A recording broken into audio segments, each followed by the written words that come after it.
Hello everyone, today we are going to make a demonstration of plasma ball.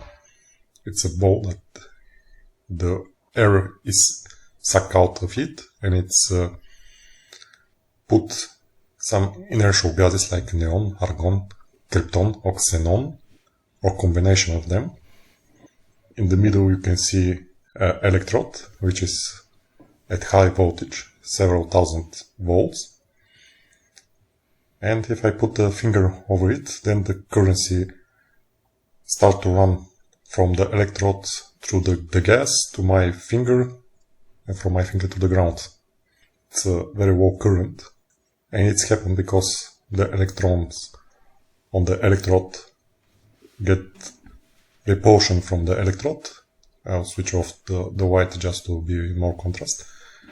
The electrons from the electrode just get a kickoff from each other because of the repulsion, and they are accelerated in the inertial gas.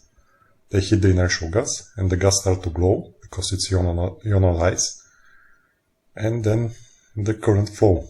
It's a very low current. It's also run to the atmosphere, but you cannot see it because atmospheric pressure is very high compared to the pressure inside the plasma ball. And if I put the finger, there's a very little current that goes through my hand, so I cannot feel it. Even the voltage is very high, the current is low. Okay, if you like it, then you can give a thumb up and subscribe to the channel. Bye.